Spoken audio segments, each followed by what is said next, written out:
staggering statistic for you here, Muddy Soul. 1 in 8 individuals currently experience a mental health disorder like anxiety or depression. That is according to the World Health Organization, the WHO. Staggering numbers, I know. And today we are taking charge. World Mental Health Day has been observed every October 10th since 1992. The day focuses on improving the quality of mental health services around the world and encouraging people to take charge of their overall well-being. Hear, hear. So joining us now with more is psychotherapist Olivia Verhulst. Welcome back to New York Living. We're so happy you're here on this very important day. I'm thrilled to be here, and happy World Mental Health Day. We were saying it's every day. Yes. Every day we're celebrating the big and the little, triumphs. So why is it so important? I feel like we're here already. But I like to ask the experts. Yes, good question. Why is it important to prioritize on mental health? Let's go back to the basics. I mean, mental health is really at the cornerstone of the quality of our health, our relationships, our work life. It informs how we show up in our family life. And there is a direct connection to our physical health as well. So there's a lot of pillars that are reliant upon our mental and emotional well-being. And, we really need to begin to make mental health a priority for all. Yeah. And we want to dive into that with you and talk about how, because sometimes, and depending on who you are, it's easier said than done. So we'll start with some signs that we ourselves should watch for in our own life that are kind of triggers to be like, oh, well, maybe I should take charge of what's going on with my mentals and really have more accountability for it and do something about it. I like this question because it is the human experience to feel emotion, to struggle, to face adversity, to become stressed and all of these things. But signs that kind of clue us into we are emerging on mental health struggles that really need to be looked at more can range from significant changes in our mood, appetite, sleep patterns, maybe our hygiene is looking different, maybe we're withdrawing a little bit more, isolating from the people we love, experiencing suicidal thoughts and ideations, and also if we're feeling more mentally preoccupied with certain thoughts about our personal issues or having illogical thought patterns that maybe we don't typically have.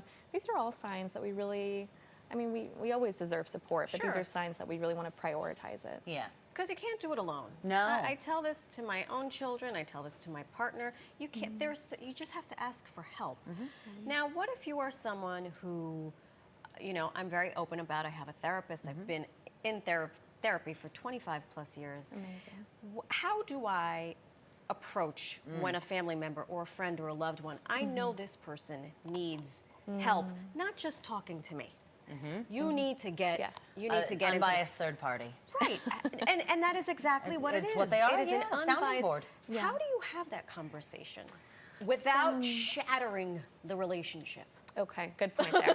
Yeah, because I feel like their natural instinct is also to shut down. So it's a slippery slope. Right. Yeah, it's a delicate process for sure. And what's funny is that when people come and ask me this question over how do I help this person, how do I support this person through this issue, we tend to feel some helplessness, maybe some trepidation in that moment.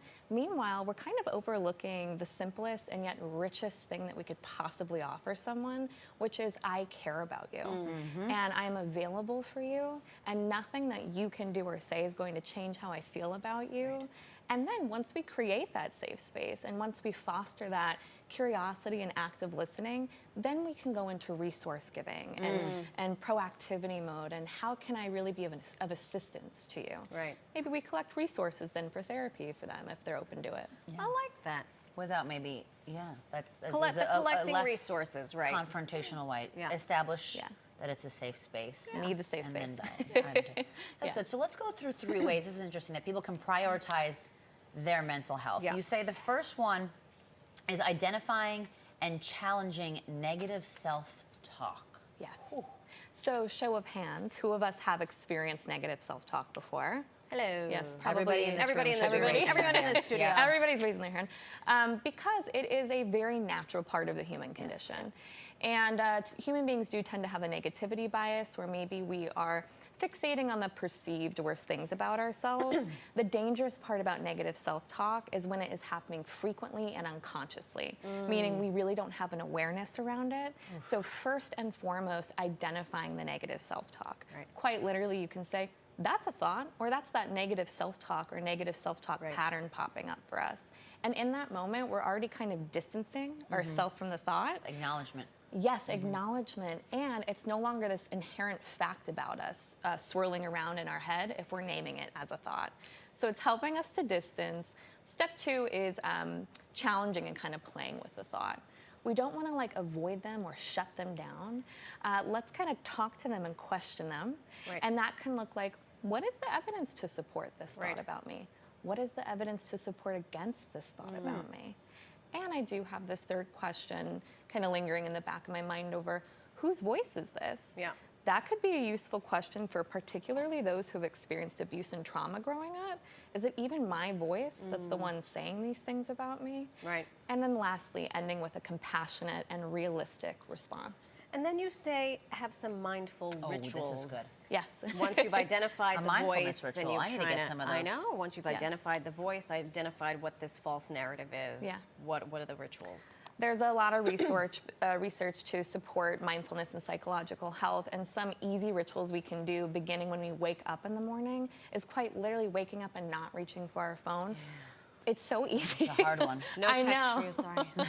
So waking up and taking a moment to breathe, to maybe stretch before we look at the phone, and then 4 emails are in, and then maybe Yes. our kids need us and we're making Yeah. breakfast. So a mindful ritual in the morning, maybe hand on the chest, a compassionate response to the self. Also, breathing breaks throughout the day. I would encourage viewers and listeners to look up box breathing. It's actually a tool I've used by the... I've been Yes. doing that to sleep. Yes. Oh, Yeah. it really activates that I do parasympathetic. 4. 4, 4, 4, 4. Yes, me too. The Yeah. parasympathetic I think I nervous might have learned system. from you, actually. Oh, I love to hear that. Well, look at this. You learn something new when you watch this program. That's why I like this. And the last one you say is to prevent burnout by Yeah. protecting our time. So this is the one I think we were most excited about, right? Yeah. So I really, we need to put boundaries around our time to prevent from burnout. Really detaching from work and being available to others is a way to prevent from burnout. And how we can do this is ask ourselves the question, how do I define my free time and how do I define my availability? Free Yes. time versus availability. That is wow. I love Yeah. this. It is something that the older I get, the more I realize and respect that those are two completely different That's right. things. Absolutely. My free time is for me. My availability can be for you. Yes. Oh my gosh. And you got to respect that. That simple phrase. Well, Olivia, thank you so much. You're always A wealth of so, knowledge. so wise. We love everything you have to Guys, offer. it's a privilege to be here. Thank you, guys. We thank you on this very important day.